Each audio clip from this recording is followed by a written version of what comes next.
Songwriters are some of the greatest storytellers. And one thing that I love to do is listen to music that tells stories of people's lives, tells of those personal experiences. And there's some music where you can just tell the depth of it because you can tell that the songwriter has really lived the lyrics that they put on a page. And those words not only touch the lives of those who have had that experience, but music has this way of reaching past that and connecting with the heart of others who have had similar experiences or have had loved ones who have had those experiences. That you might be sitting there listening to a song and you feel like it's speaking directly to you. And there are times where maybe you're listening to that music, and I know that this has happened to me too, where you kind of get like the goosebumps because you kind of feel the Spirit speaking to you through that particular song, which is a story. And when we connect with those types of songs, they can have a transformative effect upon our lives. And I have a story about one of those songs when I was a freshman in high school. And when I was in ninth grade, we took one of our first trips to a conference youth event in Wisconsin to an outdoor camp called Pilgrim Center. And at that retreat, the keynote presenter, or the kind of the keynote speaker for that weekend, was a man named Brian Sergio. And going there as a ninth grader, I kind of went as this skinny, scrawny kid who had a lot of questions about how I fit in, who I was. I'd just come out of junior high at the time, or kind of middle school would be today. And I often struggled with some of the same things I know that some of my friends struggled with, which was, who am I and who do I have to be? And in junior high, I often felt like sometimes I had to wear kind of a mask or kind of be a person that somebody else wanted me to be or thought I should be. And so I came to this weekend, not really expecting a whole lot, kind of there more because my friends were there and thinking, well, it's something they're requiring for confirmation, so I'm just going to kind of get through it and kind of go on with my life. But I can honestly say that as soon as Brian started sharing the stories behind the songs that he would sing, that then when he would sing those songs, it was like he was singing directly to me. And one of those songs that he sang was called As God Sees You. And as Brian was talking about how he developed this song, talking about how he was seeing a lot of youth kind of coming up feeling like they needed to wear a mask or be something other than who they were, he said he wanted to write a song that helped them understand how God sees them versus how the world sees them. And this is the chorus of that song. When God sees you, God doesn't see the person you see in the mirror. God sees much clearer. God sees the meaning in your life and all the beauty deep inside. And Jesus died to make a way for you to see yourself as God sees you. And for me, in that one short chorus, the gospel message of Jesus Christ came ringing through for my own life. That God loved me for me. And that God loved me so much that God was willing to die for me, so that I might know that love and that new life that comes with knowing Jesus Christ. That was a powerful, powerful moment. And it came through song. And Brian was following in the line of the Old Testament psalmists, who thousands of years ago began to place those storied songs of praise, those gospel stories, into song. Those Old Testament psalmists were masters at incorporating those stories of songs of praise to God. And this type of storied praise is embodied by this word, Hebrew word, Tehillah. Would you say that with me? Tehillah. And it means a hymn or a song of praise or a new and spontaneous song. And if you look at a psalm like Psalm 40, verse 3, you find this embodiment of Tehillah in that verse. It says, "The Lord put a new song in my mouth, a song of praise or Tehillah to our God." And as Darren Whitehead says in his book, Holy Roar, the book of Psalms is a collection of these types of kinds of songs. And in fact, in the Hebrew language, the book of Psalms is called the Tehillim. And songs of Tehillah come from the worshiper's heart. They come in the moment, and they flow from the depths of intimacy with God. So a few weeks ago, we talked about this word zamar, which is to praise with music. And this is a similar word, but yet has a very different nuance. That while our praise of God happens through music, our praise of God individually and communally can also come as songs of praise rise up from our spirit. And this type of praise is often combined with other forms of praise, like zamar or like barak, as we looked at last week. And barak, again, is about praising God as we bend low or on our knees. It's a sign of humility before God. And this is captured in Psalm 104, verse 4, where we have both words for praise represented in the same verse. It says, "Enter God's gates with thanksgiving and give his courts with praise, Tehillah. Give thanks to him and praise Barak, his name forever." And so we have this idea of praising God on our knees, singing these new and spontaneous songs that are lifted up in our spirit. And as I talked with the kids about just a little bit earlier, these songs of Tehillah are not meant to be always rehearsed or polished. That because they come from our heart, because they rise up naturally, they're songs that we are sort of making up on the fly almost.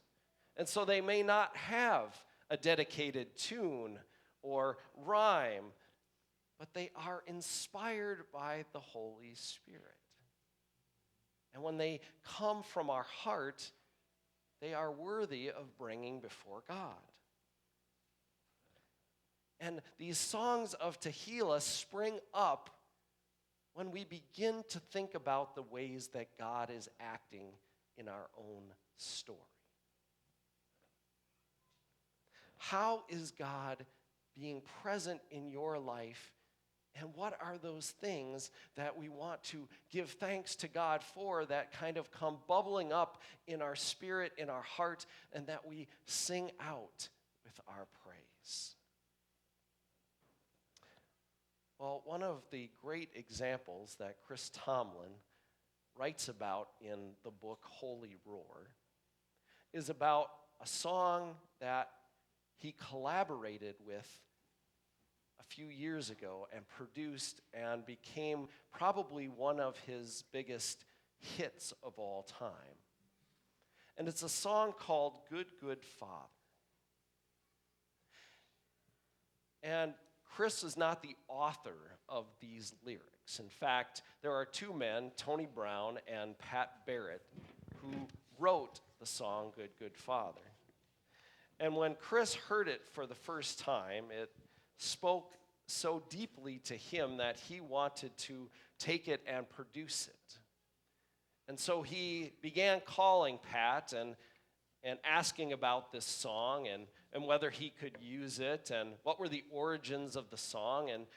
And he said, well, Chris, you better go and talk to Tony because Tony really has the story behind the origin of this song. And so Chris got in touch with Tony Brown, who's a pastor, and he began to explain to him how this song had come about. And Tony was pastoring a new plant church. It was a fledgling church. It was just beginning to spring up. And they had a core group of people that were meeting for worship and prayer. And they had a woman who was struggling with cancer. They had been praying for her for quite a while, but things weren't getting any better. They weren't getting any worse. But one night they came together to worship, and the woman really was feeling that she needed the community to come around and pray for her. And so the group that was gathered there, they surrounded her, and some laid hands upon her. And they began to pray using the words that they had probably used before. And Tony said to Chris that it was at that time that this simple, powerful phrase sort of popped into his head. And it was just this: you're a good, good father. It's who you are. It's who you are. And he said that they began to at first just speak that prayer. And he said that he didn't know if he really should offer it because he didn't know if that chorus would be frustrating to her, in this time and place where she's struggling to maybe hear something that didn't resonate with her. He thought maybe it would feel hollow. But as he whispered the song in that moment, this woman began to join in with him. And then the rest of the group. And together they said it may have been 40 minutes that they continued to pray with and for not only this woman, but for one another. And each time they began to lift up another thing that somebody was struggling with, the refrain was the same. You're a good, good father. It's who you are. It's who you are. And over the months that came after that, they began to put this simple song into a musical refrain. And it kind of became a lifeline for that congregation. And Tony Brown says, I find it amazing that something as simple as a spontaneous song can unlock the most important ideas about who God is. And I've asked J.C. Rock this morning to play that song, Good, Good Father. And as you listen to it, if you can hear that storied song of praise, and to see how and if today this song connects with your own life.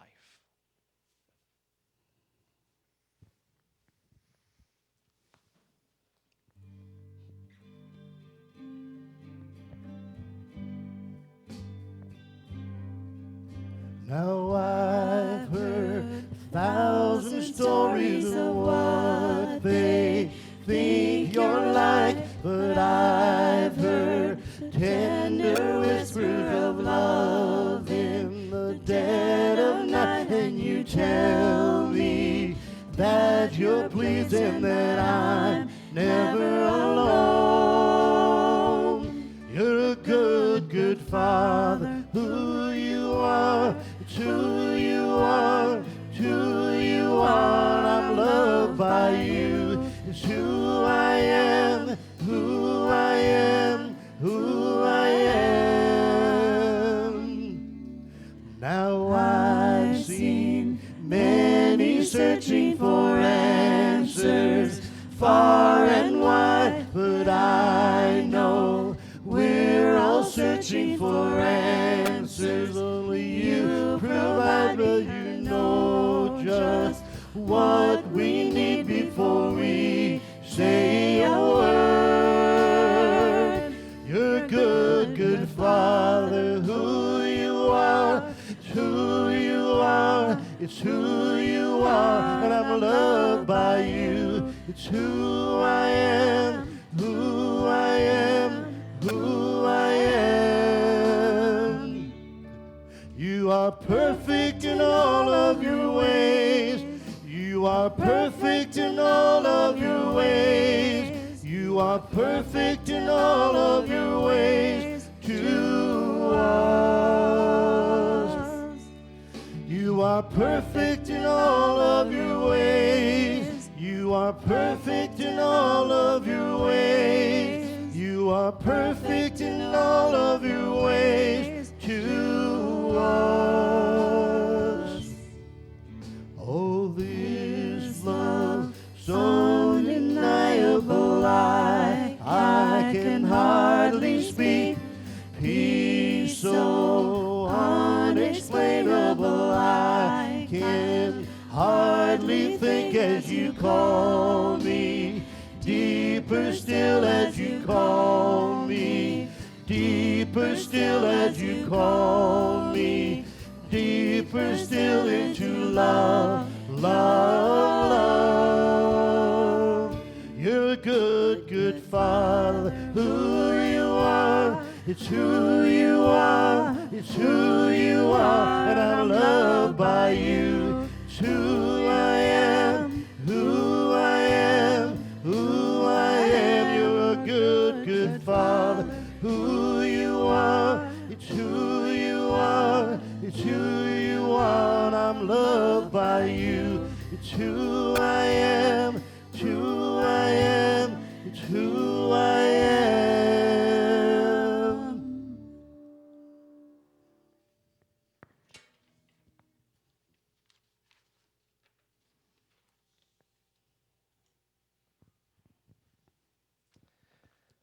I think the amazing thing about that song that I didn't know was that Tony Brown never knew his father and never knew his mother until he was 12 years old.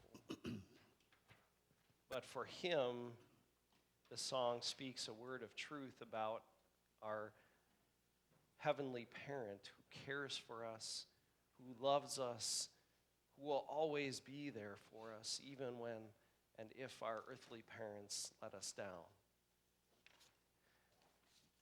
And he wanted to continue to share that message, and so he said to Chris Tomlin, go ahead and take that song and turn it into something more than it was. So throughout this message series, we have been challenging you to do something that takes this word of praise and this different way of praising God and to kind of make it your own. And so the question that I have today is, have you ever sung a spontaneous, unrehearsed song of praise to God?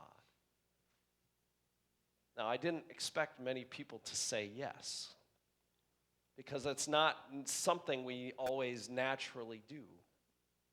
I feel like I was blessed a little bit in that my mother always seemed to be humming tunes around the house and just kind of coming up with little sayings here and there. And I think I caught on to that as a child and kind of had that as a practice. But I would challenge you to try it. To see, as Darren Whitehead says, that if you consider your story, the ways that God is at work in it, and lift a spontaneous song to Him, even if the words don't rhyme, even if you can't carry a tune, which I really can't, even if you don't quite know what to sing, practice raising that spontaneous song of praise to God. Because it may be awkward at first, perhaps even uncomfortable, but if you do, he says, I know you'll find this truth. God will inhabit and incarnate your act of Tehillah. Meaning that God will come near when we give praise from our heart. And so as a way for us to practice today, even though it is not a spontaneous song, it is probably one of the best examples and one of the most beloved storied praise songs of our tradition.